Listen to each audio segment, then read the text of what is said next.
जय हिंद साथियों, आप सभी का एक बार फिर से स्वागत है एक नए और ताज़ा तरीन एपिसोड के साथ जिसका नाम है भंडारा सीरीज। आपको पता लग रहा हो कि भंडारा सीरीज हमने क्यों नाम रखा, क्योंकि भंडारा सीरीज रखने का मतलब ही मेरा ये है, यहाँ पे आपको भंडार मिलेगा क्वेश्चन का। अब यहाँ पे देख रहे होंगे एक क्वेश्चन से आपको पूरा टॉपिक क्लियर हो जाएगा। क्यों? एक क्वेश्चन उठाएंगे और उससे आपको पूरा टॉपिक क्लियर हो जाएगा। इसलिए तो हम कह रहे हैं कि एक बार आओ तो ज़रा भंडारा में। तो यहाँ पे देखिए 5 क्वेश्चन हमने अभी उठाया और जिसमें से 5 क्वेश्चन में आप लोग को 20 क्वेश्चन एक्स्ट्रा देखने को मिलेगा, यानी टोटल जो है 100 क्वेश्चन हम देखेंगे। टोटल 5 क्वेश्चन से हम 100 क्वेश्चन बनाएंगे और ये क्वेश्चन वो क्वेश्चन है जो हर एक एग्जाम में इम्पोर्टेंट है और ये प्रीवियस ईयर क्वेश्चन है और लगातार ये सभी एग्जाम में पूछे जा रहे हैं। चाहे आप रेलवे की तैयारी कर रहे हो या बिहार में किसी भी एग्जाम का, चाहे आप दरोगा की तैयारी कर रहे हो, बीएसएससी सीजीएल की तैयारी कर रहे हो या बीएसएससी इंटर लेवल की तैयारी कर रहे हो या आप अपने स्टेट में किसी भी एग्जाम की तैयारी कर रहे हो, तो यहाँ पे ये काफ़ी इंपॉर्टेंट हो जाता है। और इम्पोर्टेंट इसलिए भी है क्योंकि ये प्रीवियस ईयर क्वेश्चन है।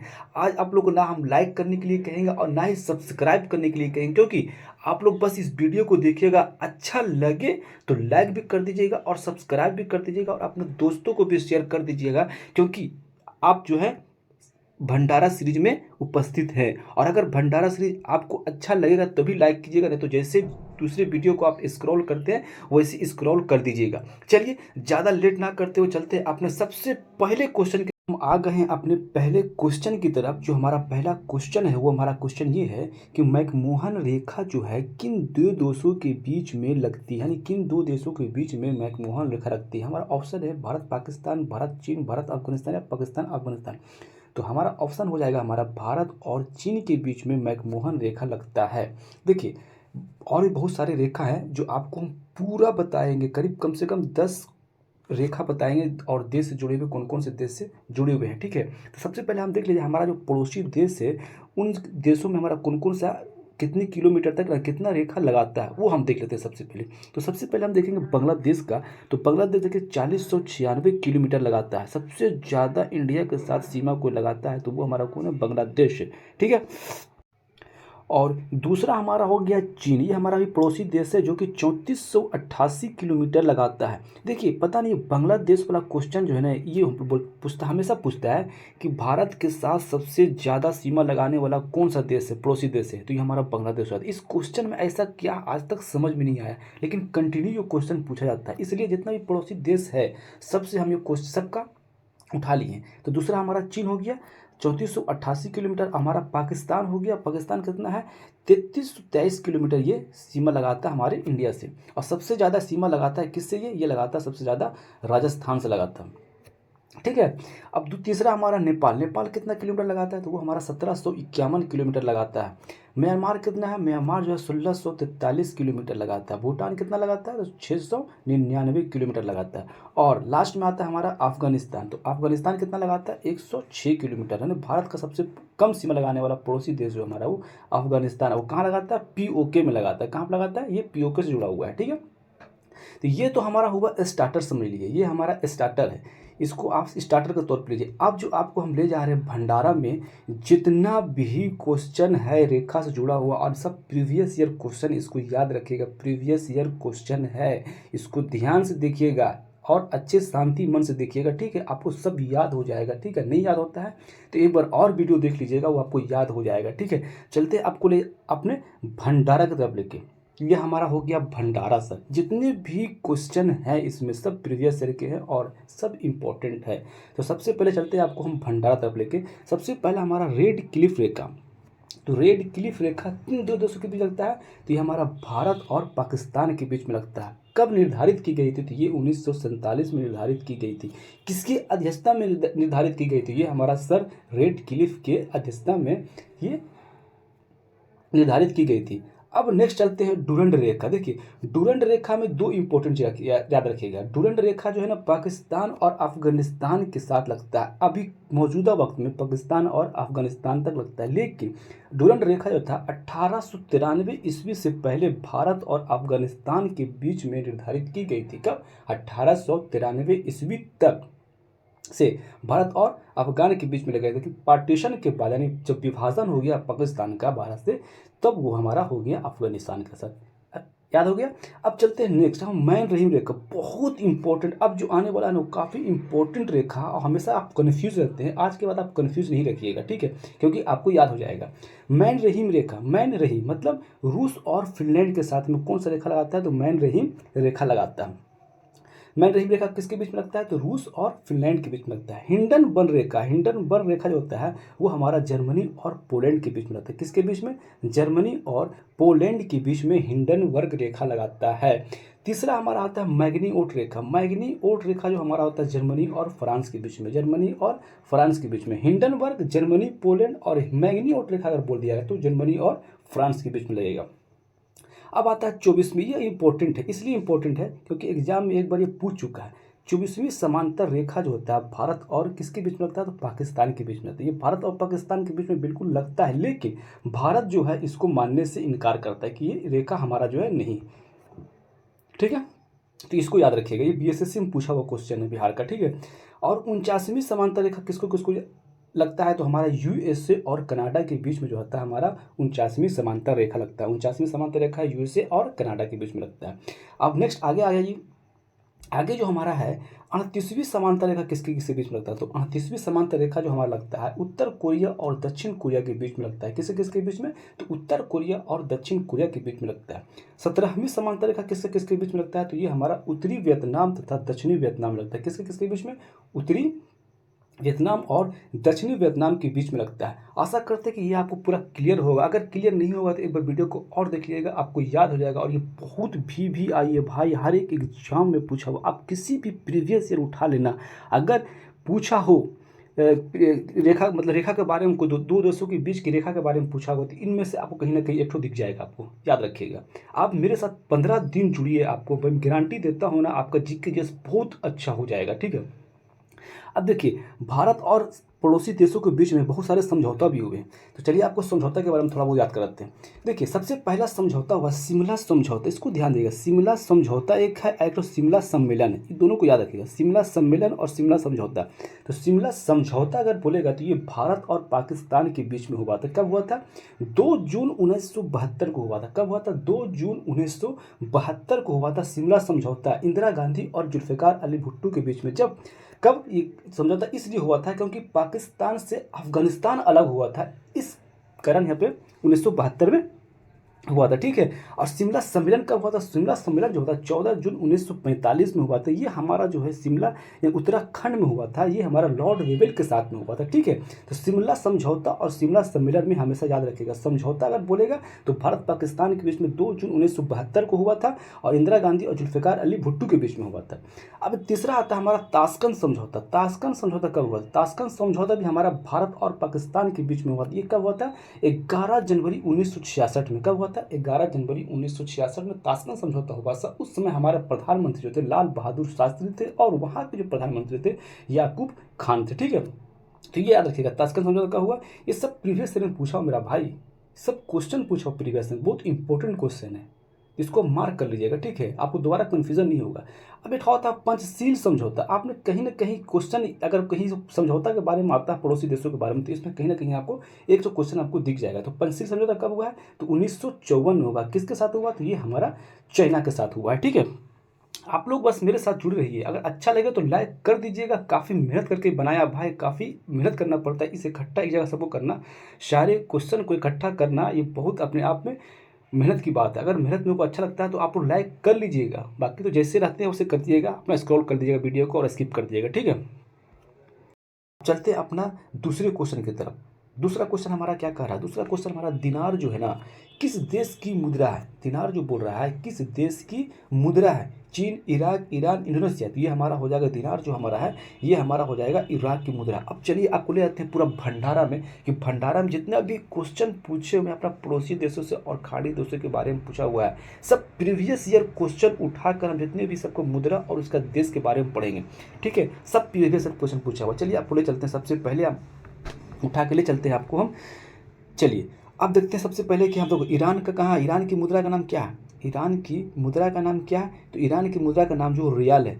ईरान में कौन सा मुद्रा चलता है, तो रियाल चलता है। उसकी राजधानी कहाँ है, तेहरान है। ईरान की राजधानी कहाँ है? तेहरान है। इसका मुद्रा क्या है? रियाल है। सऊदी अरब की राजधानी कहाँ है? सऊदी अरब की राजधानी जो हमारा वो रियाद है। इसकी मुद्रा क्या है? तो रियाल चलता है ना, सऊदी अरब में भी रियाल चलता है। यूएई की राजधानी कहाँ है? तो उसकी राजधानी अबू धाबी है। इसकी राजधानी अबू धाबी है। उसका मुद्रा कहाँ चलता है? मुद्रा चलता है वहाँ पे दिरहम चलता है। क्या चलता है? दिरहम चलता है। दिरहम कहाँ चलता है? तो अबू धाबी में चलता है, यानी यूएई में चलता है। इंडोनेशिया की राजधानी कहाँ है? इंडोनेशिया की राजधानी जो है वो नूर सुल्तान है। क्या? नूर सुल्ताना, नूर संतारा। इसका मुद्रा जो है वो हमारा रुपया है। चीन की राजधानी कहाँ है? चीन की राजधानी जो हमारा है बीजिंग है, और इसकी मुद्रा जो है युआन है। युआन है, चीन की युआन है। मालदीव की राजधानी कहाँ है? मालदीव की राजधानी माले है, इसके यहाँ चलता है रुपया। ओमान की राजधानी कहाँ? ओमान की राजधानी मस्कट है, और यहाँ चलता है रियाल। ओमान में क्या चलता है? रियाल चलता है। कुवैत में क्या चलता है? कुवैत में चलता है दिनार, इसकी राजधानी कुवैत सिटी होता है। बहरीन की राजधानी कहाँ है? बहरीन की राजधानी मनामा है, और वहाँ चलता है दिनार। क्या चलता है? दिनार। पाकिस्तान की राजधानी कहाँ है? पाकिस्तान की राजधानी इस्लामाबाद है, वहाँ चलता है रुपया। ठीक है, अब आगे चलते हैं।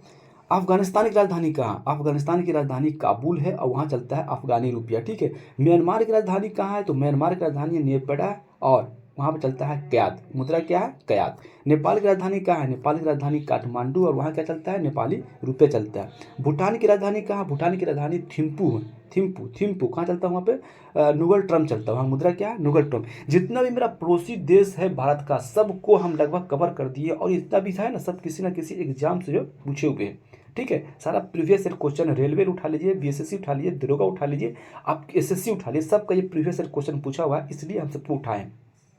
और भी इम्पोर्टेंट हमारा है, और भी इम्पोर्टेंट यहाँ पर जैसे देख लीजिए, यहाँ पर क्या है? फिजी। फिजी की राजधानी कहाँ है? फिजी की राजधानी सूबा। ये सब बिहार एसएससी में पूछा हुआ है। फिजी की राजधानी कहाँ है? सूबा। वहाँ की मुद्रा क्या नाम क्या है? तो फिजी डॉलर है। फिजी डॉलर कहाँ की मुद्रा है? तो फिजी की। पेरू की राजधानी कहाँ है? पेरू की राजधानी हमारा है लीमा। पेरू की राजधानी लीमा, ये हमारा क्या सोल हो जाएगा। ये दरोगा में पूछा हुआ क्वेश्चन, पेरू की राजधानी लीमा, दरोगा में पूछा, 2024 में पूछा हुआ है। सूरीनाम की राजधानी कहाँ है? सूरीनाम की राजधानी है परामरीबो। सूरीनाम की राजधानी कहाँ है? परामरीबो। चिली की राजधानी कहाँ है? तो सेंटियागो। ये पूछा हुआ दरोगा में क्वेश्चन 2017 में। चिली की राजधानी का, चिली की राजधानी तो सेंटियागो का, वहाँ की राजधानी क्या चलता है? चिली पेसो चलता है। क्या चलता है? चिली पेसो चलता है। किर्गिस्तान की राजधानी कहाँ है? तो किर्गिस्तान की राजधानी बिस्केक। किर्गिस्तान की राजधानी कहाँ है? तो बिस्केक है। ताशकंद की उज्बेकिस्तान की राजधानी कहाँ है? तो उज्बेकिस्तान की राजधानी ताशकंद है। ठीक है, आपको जितने भी राजधानी है इंपॉर्टेंट सब आपको करवा दिए हैं। अब चलते हैं अपने नेक्स्ट क्वेश्चन की तरफ। Next question